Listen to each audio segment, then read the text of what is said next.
Hi, we now begin with our discussion on the second part of Applied Corporate Finance under Unit 2. And in this, we're going to kind of continue with our discussion on the first principles and then take it ahead to our idea of how do we identify what is the minimum acceptable return on any kind of a project, right? In other words, we're going to discuss about what is going to be the hurdle rate. So let's look at broadly how we are going to define this entire spectrum of discussion that we're going to have. We're going to first define what is risk and look at risk versus return and understand how they are both the same sides, sides of the same coin. Uh, we will understand that if they are sides of the same coin, then we can use something like a risk return model in order to identify what is the minimum acceptable return for any kind of a project or investment. And then we will get into details about the capital asset pricing model and look at the components that capital asset pricing model has. We will use that as the risk return model that will give us the hurdle rate and the numbers around the hurdle rate as we go along, right? So that's the broad contour of how we are going to look at it. If we go back to the first principles that we had looked at in order to maximize the value of the business, we are going to now cover this portion, which is that the hurdle rate should reflect the riskiness of the investment and the mix of debt and equity used to fund it, essentially. So we are now trying to identify what is the rate at which we will basically discount the cash flows that a particular project basically generates, right? So that's broadly in a nutshell what is going to get covered in this particular video. We will start with our concept of understanding what is risk and then build on that as we go along, right? So the first question that would come to our mind is why do we need a hurdle rate? Now, a hurdle rate is, as we said, the minimum acceptable return, right? So anything above this is fine, but anything below this will be a problem, right? Now we live in a world of finite resources, money, resources, everything else is kind of finite. It'll end at some point, right? So you have to allocate those resources, and hence it is important for us to get an understanding on what investment choices give us the best possible returns, right? It is important for us to understand how do we get the best possible returns in a world where resources are kind of finite. The hurdle should be higher for riskier projects. So effectively, if I'm taking a more risky project, then I should possibly be expecting a slightly higher return. That's logical, right? If there are two factories that are available in the city, but one has a chance of failing because of technology being older, then let's say you have a factory A and you have a factory B, and this is a riskier factory. And let's say my output from both of them can be 100 crore. Then whatever I'm willing to pay for B, let's say I'm willing to pay 20 crore for B. Then for A, my either if I pay 20 crore for A, I would expect more than 100 crore because I have a better choice in terms of a less risky factory which is available, or I will be willing to pay lesser for A, in which case my return becomes 10 invested to get 100 as compared to 20 invested to get 100, right? So in a sense, because A is riskier, I am looking at a higher hurdle rate here. I would want a higher return. Higher return can be found either by investing less or by expecting it to give me more. Maybe it gives me 150, right? In simple words, if we can get a certain rate of return without taking any risk, right, we should be demanding an additional non-zero rate of return for any risk that we are taking, which basically boils it down to a simple equation that a hurdle rate should be some return which we consider as risk-free or riskless, right? This is what we will get regardless of whether we want to take a risk or not, right? So in a logical word, we would want this purely because it's available for free. And then there is something called as a risk premium that will come for each risky instrument, right? So this is available, and this you have to search for. You have to find out, right? So the risk premium is dependent on each investment, and we have to find each one of those out as we go along. So that's the concept around hurdle rates and the requirement of hurdle rate, right? Now, when we look at the concept of risk, in modern finance theory, risk would mean both a danger and an opportunity, right? It is a danger of losing money, while at the same time it would provide an opportunity to earn more money, right? So it's neither good nor bad. It's just reality, right? The question that we have to address is not whether to avoid risk, but how to best embed it into our decision making, right? So risk would basically mean danger of losing money, but at the same time, wherever you have danger of losing money, it will also provide you an opportunity of making more money, right? So that's the concept of risk that we use. And if we kind of comprehend this, we would realize that the decision that involves higher risk would entail demanding higher return. If we perceive risk to be higher, we will require higher returns, just like our example of the two factories we were looking at. Now, in order to maximize returns, the risk undertaken has to go up, right? I can't say that there are two investments, A and B, and A gives me 20% return and B gives me 40 or 30% return, and the risk in B is lesser than A. That wouldn't happen because I would ask this higher return only because of the risk entailed, right?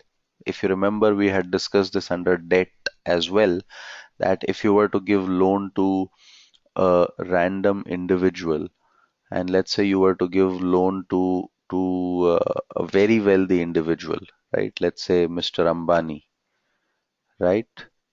Now, the rate that you will expect of the random individual would probably be 12%.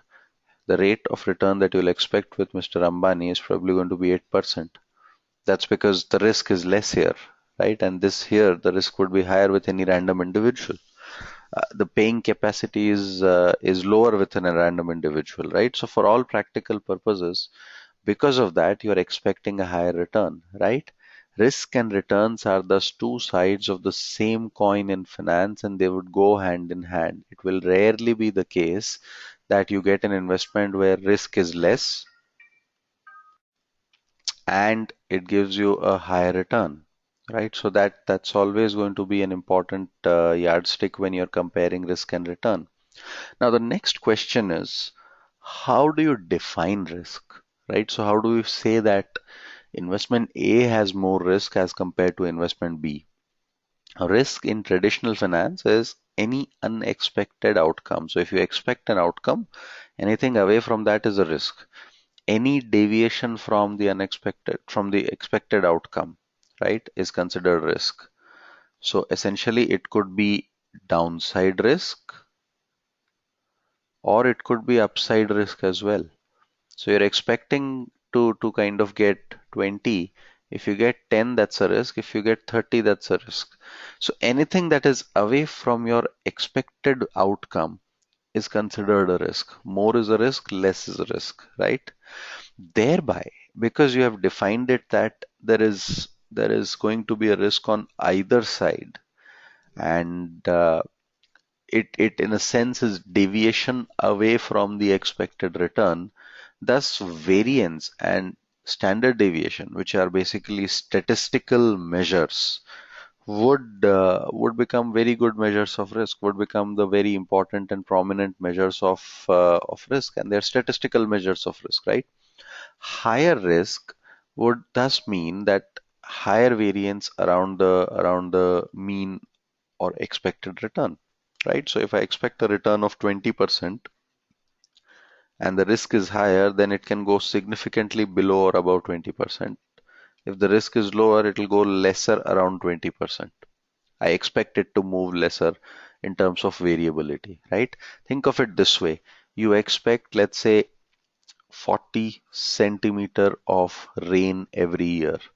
Now, too less, like 10 centimeter rain, is risk, and too high, like 70 centimeter rain, is also a risk.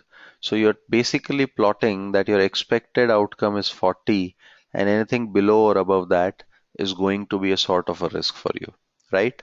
And because we are looking at both sides being risk, downside and upside being risk, something like variance or standard deviation, which is the deviation away from the mean on either side, becomes a good statistical measure of risk, right? Let's understand the concept. If you have a riskless investment, practically your return is fixed, right? Your return on a riskless investment is fixed. Let's say the government bond, the government gives you a certain rate of return. If you hold it to maturity, there is no way you can lose money. Let's say a fixed deposit, right? You invest 100 rupees, you will get 108 rupees. So this 8% is fixed. There is no variability in this 8%, right? So whatever you do, the return will be 8%. This is going to be a plot of a riskless investment. Now, a risky investment would basically have a possibility that returns lie here or they lie here, right? So effectively, the moment risk comes in, it starts taking the shape of what is known as a normal curve, correct? Now, think of these two charts here. Let's call this A and let's call this B. When you look at B, the returns are basically closer to the mean, right? Which means deviations are small, right? Deviations being small would mean standard deviation is small, which would essentially mean that it varies in a smaller range as compared to the investment A. Investment A here has a bigger standard deviation.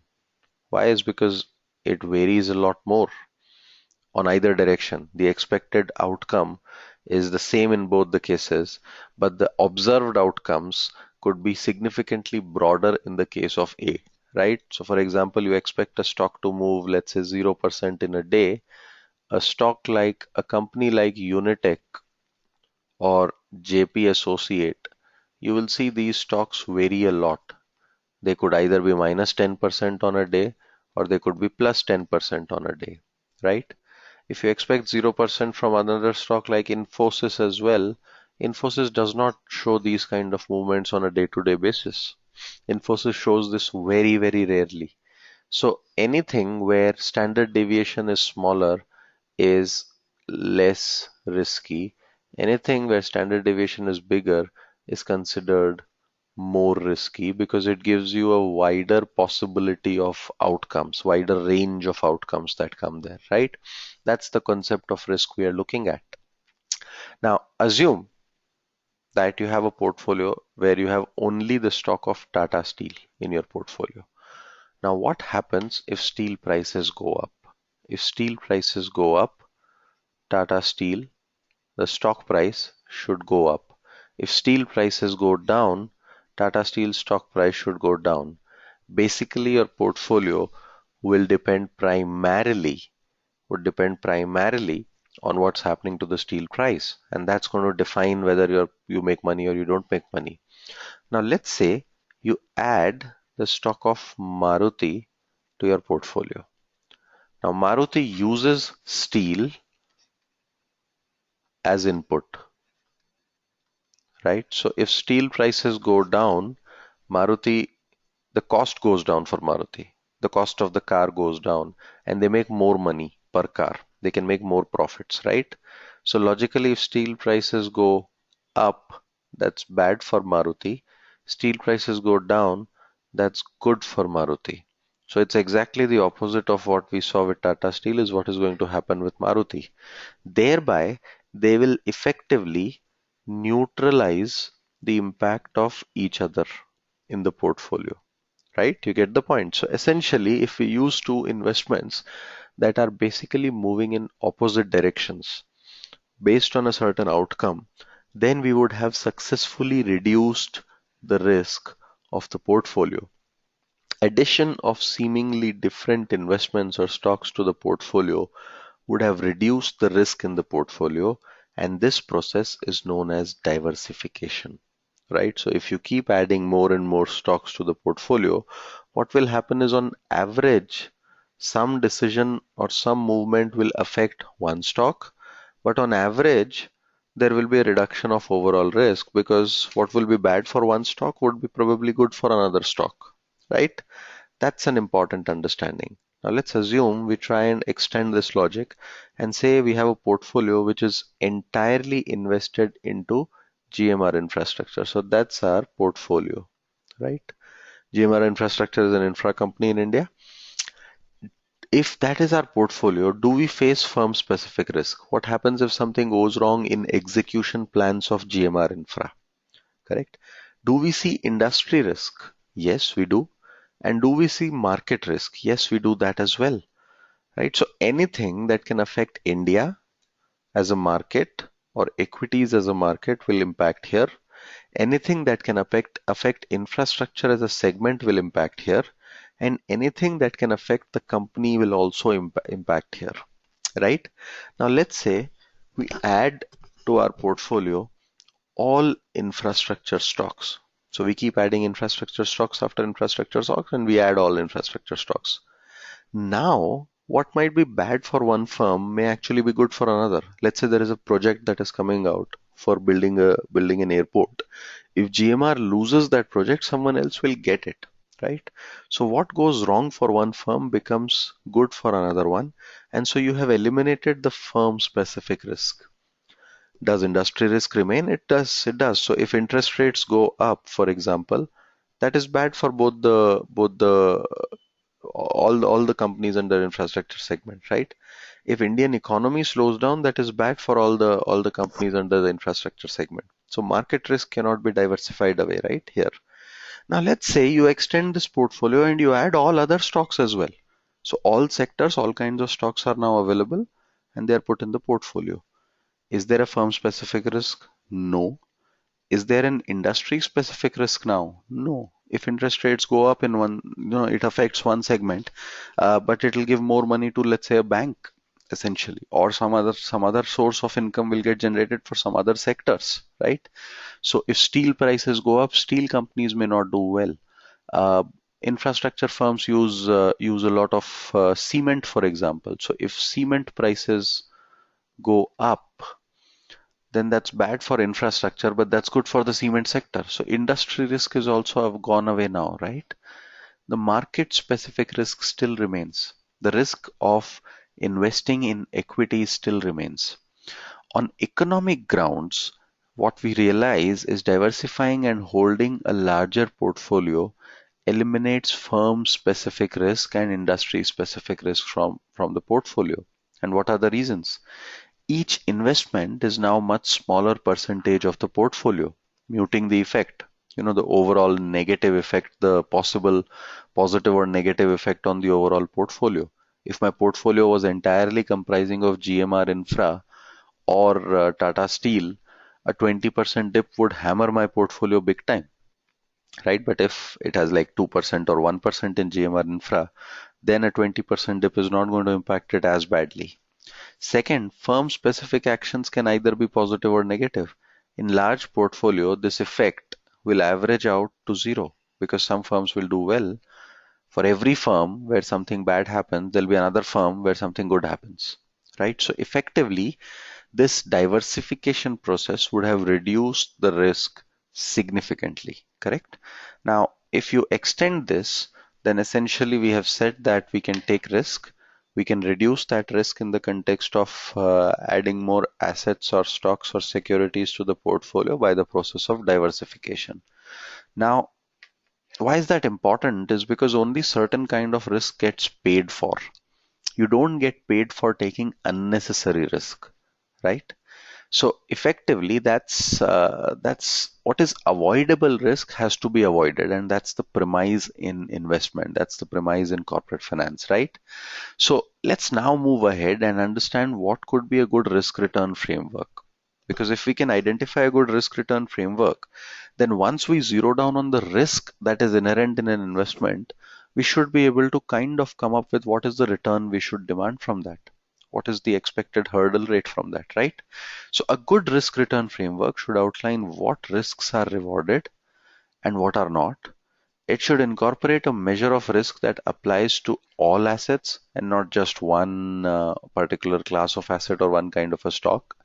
It should come up with standardized risk measure so that when an investor is presented with a measure for an individual asset, they should be able to draw conclusions whether it is above average or below average, right? So there should be an average risk, and the parameters that come up based on the risk return format should tell investors whether it is below average or whether it is above average, right? Let's write below here so that it gives us a better understanding. So that's what is expected from a risk return framework, right? Another definition we need to understand is that of the marginal investor. Now, a marginal investor is the investor who is assumed to be the next buyer or seller in the stock and is likely to influence the price of the stock. It is assumed under finance and under risk return models that the marginal investor is well diversified. Why is that so? Let's say, uh, so if you're well diversified, we just saw that if you're well diversified, you will not have firm specific risk and you will not have industry specific risk. So the conclusion we will draw is that if you are well diversified, your perception of risk perception is lower. Why is it lower? Because you're already into all stocks that are available. So one particular stock added to your portfolio is not going to impact things too much, right? Now, let's assume there is this stock of Tata Steel, which is today trading at a price of 330, and we expect the correct target price to be 400. That's an assumption that everyone in the market believes 400 is the correct price. Now, for a well diversified investor, let's say a well diversified investor, they look at a less risk, so they are happy with a less return as well. And let's say this guy wants 10% return. For a non-diversified investor, there is more risk and hence there will be a requirement of more return. And let's say this number is 20%, correct? So logically, what will happen in the market is if you believe 400 is the correct price, then a well diversified investor will basically take up the stock price to 360, because even at 360 you will make, if it goes to 400, you'll make more than 10% and you'll be happy with that, right? In the non-diversified case, you would want the stock price to be around 320, 330, because when it goes to 400, that's when you make your 20%, right? So in a real world, if the stock price is falling from 400, it's going down. When it reaches 360, all these well-diversified investors will start buying the stock. When you start buying the stock, the price should go up again, right? The undiversified investor will basically wait for the price to come to 320, but it will never come to 320. It will never come to 320 barring some catastrophe that happens or big issue that happens globally, that intermittently it goes there. Because at every time it crosses 360 and goes below 360, there is a well diversified investor who's willing to buy the stock. The moment the stock buying comes in, the stock price will start going up again. So it will not fall below 360 in real sense, right? Now this is an idealistic assumption. It's not necessarily true that all the times this happens, but it is assumed under traditional modern corporate finance that the marginal investor holds the entire market portfolio. So the risk that comes to the framework that is there is only the additional risk that one particular asset generates to a completely diversified portfolio, right? And that brings us to what is called as the capital asset pricing model. Now, there are various risk return models which can be used to calculate the hurdle rate, right? The most common ones are given below: capital asset pricing model, arbitrage pricing model, or multi-factor model, right? Now, the CAPM believes that risk is only risk added by an asset to a market portfolio. Correct? That's what we've already said. There is no private information, right? Everyone, all the information is available in the market.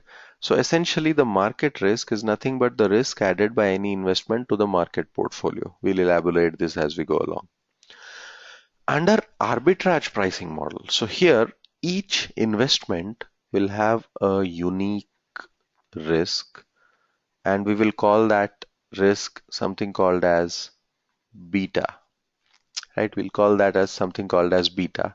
So each investment will have a unique beta. Under arbitrage pricing model, we claim that the risk exposure of an asset is to many market factors, right? And these market factors, when we look at many market factors, these are market factors essentially, right? So stock market kind of factors, and there would be multiple betas that would come in. So for example, revenue growth, for example, costs, etc. These are the market factors on which there would be risk exposure. So you will have to have multiple betas, and each investment will have multiple betas. Obviously, you need to have data around revenues, costs, and you need to have correlation on how risk increases with these data points, right? You extend this to something called as multi-factor model, which primarily deals with macro factors. So when here we call market factors, this is essentially macroeconomic factors like GDP growth, like interest rates, right? Now, each stock will also have a correlation or a risk coming out of these areas, and risk exposures are then to multiple factors. Again, you will have multiple betas, but with respect to macro parameters, right? When we say macro parameters, this is with respect to macroeconomic parameters. So in the first case, there is only one risk that comes to a particular model. In the second and third case, there are going to be multiple risks that get embedded into the models, and hence you have multiple betas coming in, right? Now, while some of the assumptions of this CAPM are untenable, which is like there is no transaction cost, there are continuous markets, there is no insider information, it still persists in financial markets. In these three, the first one is the more preferred method than the other two. Why? Is because the other two are complicated, right? Alternative models are more complicated and they will require more inputs, which in a lot of the sense is not available. Alternative models, while they do well in terms of decoding the past, there is little evidence to show that they're able to showcase better benefits or higher benefits in the future forecast. Remember, all our models are looking at risk backwards in the past. We are calculating standard deviation from the past, right? We have to project it in the future. So that's a problem that we will encounter again and again in finance, that we are looking at measures that are historical in nature and we're going to use them to kind of predict the future. Inherent simplicity of CAPM works in its favor. So we'll look at what is the simplicity of CAPM. CAPM basically assumes that it builds on the discussion of what is the hurdle rate, right? So there is a risk-free rate, and then you expect some sort of a risk premium. It divides the equation into three parts. So there is a risk-free rate, and then there is a risk premium. That risk premium is comprised of two parts. The risk-free rate is the rate you will get regardless of, wherever you invest. That is the minimum you should get without taking any risk. Then if you want to invest in the stock market, you would expect a slightly higher return, right, in equity markets. That's called the equity risk premium. That's denoted here, right? So we have looked at risk-free rate. Now let's say you go to stock market, you will demand a slightly higher rate. And then with any individual stock, an individual stock could be more risky or less risky. So the stock could be, if this is the market, the stock could be more risky or it could be less risky than the market. That scaling factor that comes in is essentially your third metric, which is the beta or beta. This idea is that if there is an investment which is riskier, you will multiply with a number greater than 1. If there is an investment that is less risky, so this is riskier, then you will multiply a number with less than 1, right? So this beta will basically be greater than 1 for riskier investments and less than 1 for less risky investments. And whatever investment you do in stock markets gets scaled up by this beta or scaled down by this beta, depending on what is the broad risk entailed in that particular investment, right? We will look at this in more detail in subsequent sections. We will look at each of these in more details in subsequent section. Our next section will start talking about what is called as the risk-free rate, right? So essentially that's your CAPM, and it's a very simple model. You have a risk-free rate, you add something to that which is for the market, and then you scale that up in case there is a specific investment that is coming in, right? Let's end this section with a couple of questions. How do you define risk in traditional corporate finance? And explain how diversification will take away the risk from investments with an example.